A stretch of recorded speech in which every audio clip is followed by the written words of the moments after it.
baju mahal semua, barang mahal semua. Tapi bila jual kepada pemborong, harga yang ditetapkan oleh pemborong, bukan petani yang takkan harga. Lepas tu dia jual kepada bukan peniaga-peniaga ni, pemborong yang letakkan harga. Dia makan 2 kali ganda daripada petani tu.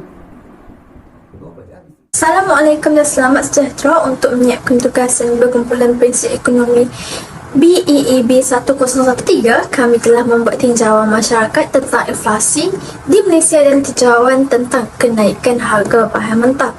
Untuk pengenalan, saya akan terangkan apa itu inflasi. Inflasi adalah proses kenaikan tingkat harga umum yang berterusan dalam ekonomi. Antara istilah inflasi ialah hyperinflasi. Hyperinflasi ialah harga umum meningkat secara mendadak. Antara sebab terjadinya hyperinflasi ini adalah berlaku apabila kerajaan sesebuah negara mula mencetak wang untuk membayar pembelanjaannya dan juga permintaan yang tinggi dan kekurangan bekalan. Seterusnya ialah deflasi. Deflasi ialah penurunan harga umum yang berterusan. Antara punca deflasi ialah peningkatan barang dan perkhidmatan melebihi penawaran dan kenaikan kos pengeluaran. Seterusnya ialah stagflasi. Ialah keadaan di mana ekonomi menghadapi inflasi dan pengangguran serentak pada tingkat GDP. Stagflasi boleh berlaku atas pelbagai sebab seperti penurunan dalam produktiviti buruh atau peningkatan gangguan dalam rantaian bekalan yang boleh membawa kepada harga yang lebih tinggi dan output yang kurang.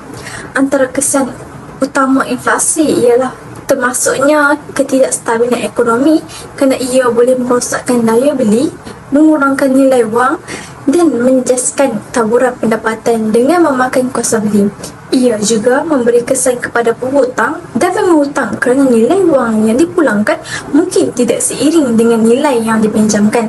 Gangguan ini juga boleh mengacau perancangan kewangan individu dan organisasi. Antara contoh inflasi ialah inflasi dimampu berlaku apabila permintaan untuk barangan dan perkhidmatan melebihi penawaran yang ada, menyebabkan kenaikan harga secara umum akibat tekanan permintaan yang tinggi. Seterusnya ialah inflasi cost push, berlaku apabila kos pengeluaran bagi barangan dan perkhidmatan meningkat, seperti kenaikan harga bahan mentah menyebabkan penjual menaikkan harga untuk menampung kos yang lebih tinggi. Inflasi struktural berlaku apabila perubahan struktur dalam ekonomi seperti perubahan teknologi atau perubahan dalam daya perniagaan menyebabkan peningkatan secara berterusan dalam harga-harga. Seterusnya ialah inflasi moneter, berlaku apabila terdapat peningkatan jumlah wang yang beredar dalam sistem ekonomi menyebabkan penurunan nilai wang dan kenaikan harga.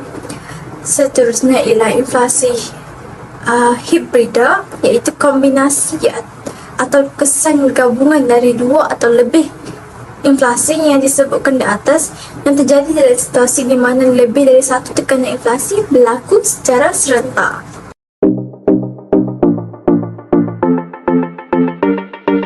Saya Nur Izzati binti Anwar bernama Metrik 281076 dan seterusnya ingin meneruskan pembentangan tentang hasil tinjauan ataupun hasil dapatan yang kami perolehi daripada temubual bersama responden-responden tentang isu kenaikan harga bahan mentah di Malaysia. Kami telah menemubual seramai 20 orang responden di mana 10 orang responden terdiri daripada pekerja kerajaan, 5 orang responden terdiri daripada pekerja swasta dan 5 orang lagi merupakan bekerja sendiri seperti peniaga dan sebagainya. Jadi hasil daripada temubual kami bersama mereka, kami dapat rangkumkan beberapa pandangan yang menarik perhatian kami tentang isu kenaikan harga bahan mentah di Malaysia. Yang pertama adalah kebanyakan daripada responden mengatakan bahawa isu kenaikan harga bahan mentah ini boleh menjejaskan golongan B40. Mereka mengatakan bahawa golongan B40 seperti mereka ini sangat terkesan disebabkan oleh kos sara hidup mereka ini meningkat. Selain daripada itu, terdapat juga sebilangan responden mengatakan bahawa kenaikan harga bahan mentah seperti telur, ayam dan sebagainya ini sangat membebankan mereka meskipun mereka ini adalah golongan M40. Mereka mengatakan bahawa telur, ayam dan sebagainya bahan-bahan mentah yang lainnya adalah bahan keperluan asas. Dan disebabkan oleh harga keperluan asas itu meningkat, maka ianya sangat memberi kesan kepada mereka meskipun mereka ini adalah golongan N40. Selain daripada itu, terdapat juga sebilangan responden mengatakan bahawa punca berlakunya isu kenaikan harga di Malaysia ini adalah disebabkan oleh ketidakcekapan kerajaan dalam menguruskannya. Mereka mengatakan bahawa kerajaan perlu mengambil langkah dan perlu mengambil kira beban rakyat disebabkan oleh isu kenaikan harga bahan mentah ini.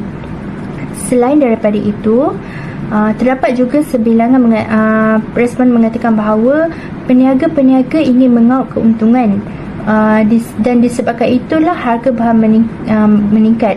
Mereka mengatakan bahawa terdapat sebilangan peniaga yang sahaja meletakkan harga bahan yang tinggi, dan mereka mengatakan bahawa sebilangan peniaga yang bertindak untuk menyorok barang-barang keperluan asas itu, dan ini menyebabkan berlakunya peningkatan harga, dan kerajaan perlu mengambil kira dan juga menilai peniaga-peniaga ini. Selain daripada itu juga, mereka mengatakan bahawa pendapatan mereka masih sama, namun barang keperluan yang perlu dibeli meningkat harganya, dan ini sangat menjejaskan mereka. Selain daripada itu, terdapat juga beberapa orang responden mengatakan bahawa kerajaan perlu menyusun strategi untuk mengawal inflasi, dan ini adalah tanggungjawab daripada kerajaan untuk memastikan rakyat ini tidak terkesan. Dan akhir sekali yang boleh saya rangkumkan, terdapat sebilangan daripada responden mengatakan bahawa sebagai ibu bapa yang memiliki anak yang ramai, mereka sangat terbeban. Mereka mengatakan bahawa keperluan asas ini, bahan-bahan mentah ini adalah bahan yang mereka perlu beli pada setiap hari, dan harga yang meningkat ini sangat membebankan mereka lah, terutamanya mereka yang memiliki anak yang ramai. Assalamualaikum warahmatullahi wabarakatuh. Nama saya Aida Nasirah binti Manasri dan nombor meter saya adalah 296128. Dan kali ini saya akan menerangkan tentang cadangan ataupun langkah terbaik yang perlu dilakukan oleh kerajaan persekutuan dalam menangani isu kenaikan harga bahan mentah. Dan daripada soal sidik yang saya dapati daripada orang awam, kebanyakan daripada mereka memberi pendapat ataupun pandangan yang berlainan mengenai isu tersebut. Dan saya juga memperoleh pelbagai maklumat dan info yang menarik berkaitan isu kenaikan harga bahan mentah, dan mereka juga memberi cadangan yang terbaik untuk kerajaan tangani isu tersebut. Daripada dapatan yang diperoleh oleh orang awam, saya dapati mereka memberi cadangan yang inisiatif kepada kerajaan untuk mengawal isu kenaikan harga bahan mentah. Antara ini adalah kerajaan perlu mengawal selia dan memantau pasaran harga bahan mentah yang diusahakan oleh pemborong kepada pengguna. Yang kedua, kerajaan perlu melaksanakan dasar kewangan yang tepat bagi menangani isu kenaikan harga bahan mentah. Yang ketiga, kerajaan perlu memberi subsidi kepada pembekal barang mentah supaya harga barang akan terkawal. Dan yang keempat adalah melaksanakan dasar fiskal yang bersesuaian dengan penetapan asas harga bahan mentah.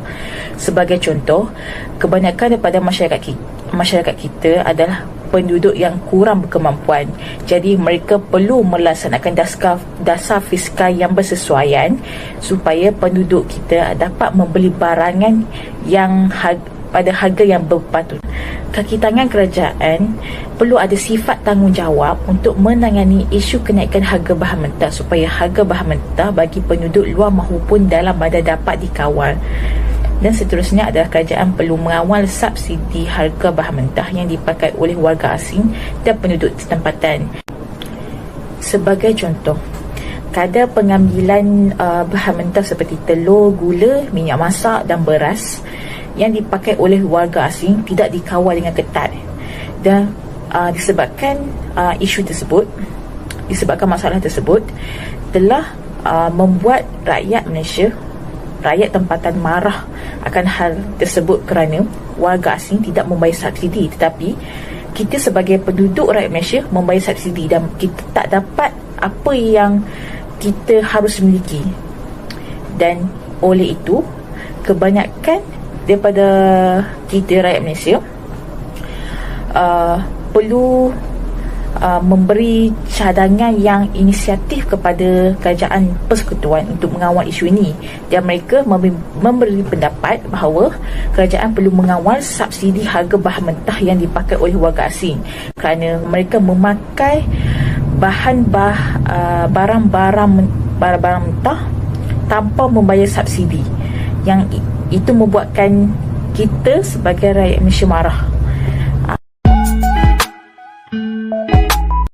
Kesimpulan daripada tinjauan masyarakat tentang inflasi dan kenaikan harga bahan mentah adalah bahawa terdapat kesedaran yang meningkat dalam kalangan masyarakat tentang kesan langsung kedua-dua isu ini terhadap kehidupan harian mereka.